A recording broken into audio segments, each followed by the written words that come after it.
The front door was open, just enough to let secrets slip through. I remember thinking she wouldn't forget to close it, not her, not with how obsessive she'd become about safety, especially here in her mother's house after the fall. But there it was, half open, whispering. My daughter squeezed my hand. "Daddy, are we surprising Mommy?" I nodded, smiled like I meant it. I'd been gone 128 days, 4 months and 6 hours. Deployment ended early. I didn't tell her.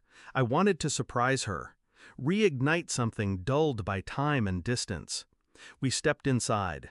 Silence first, then creaking upstairs, rhythmic, paused, then again, and laughter. Not hers, a man's. A deep, familiar voice I hadn't heard in years. I told my daughter to wait in the kitchen. I went up alone. The bedroom door was closed, unlike the front one. I didn't open it, didn't need to. The laughter was too intimate, the kind that doesn't need words. I turned around, walked out, told my daughter Mommy wasn't home. We left. She asked why I looked tired. I said nothing. That night, I booked a different hotel under a different name. My daughter slept with her bunny under her chin. I stared at the ceiling. My chest wasn't pounding, my hands weren't shaking, but my thoughts moved like chess pieces. She'd said her mother was getting worse, that she needed full-time care. She never mentioned a visitor, never once hinted at company. Yet the way the voice laughed, it wasn't new. It was comfortable. There's a difference. I know it now. The next week, I pretended to redeploy. I texted her, "Leaving again, 1 more month." She replied in seconds, "No, baby, I miss you. Call when you land?" I didn't. Instead, I watched. Across from her mother's house in a borrowed sedan. Every third day he came, parked 2 blocks down, took the side door. I filmed him. His timing, how he only came when our daughter wasn't with her. He stayed too long to just be helping. He left like he owned the place. I pulled his plate, ran it through a favor I didn't want to ask. James L. Thatcher, her ex-boyfriend, the one she swore was toxic, dangerous, over, the one she told me she'd blocked. He wasn't blocked. He was welcomed. I pulled our phone records. Her last "I love you" to me was sent 6 minutes after a 22-minute call to him. I ordered a paternity test.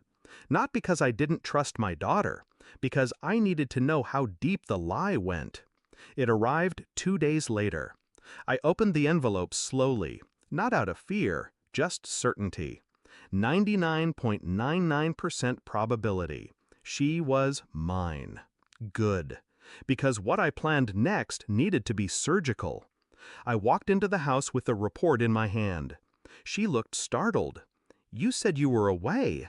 "I was," I said. "Now I'm here." She smiled, tried to kiss me. I didn't move. I laid the report on the kitchen counter. "What's that?" she asked, pretending. I watched her face as she read. The relief was instant. "See? I told you, she's yours." I didn't blink.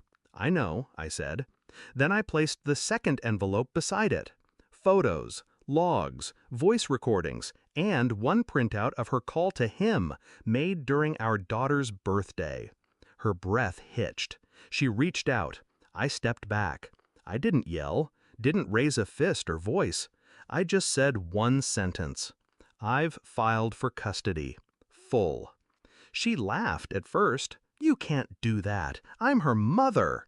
I nodded, then opened my phone, played the voicemail she left for him. "I only keep her around because he thinks she's his. Otherwise, she's a burden. I can't even stand the way she looks at me. The courtroom won't like that." She dropped to the chair like her knees had snapped. "Please, you can't take her." I crouched down, eye level. "You already did. Every time you let him in, every time you made her leave before he arrived.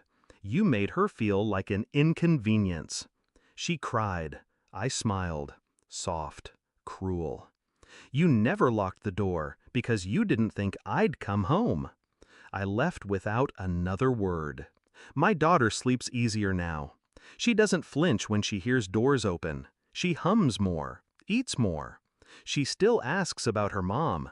I tell her the truth. She's resting. Resting in the ruins she built for herself. There was no shouting, no dramatic affair exposed at a dinner table, just documents, footage, a signature.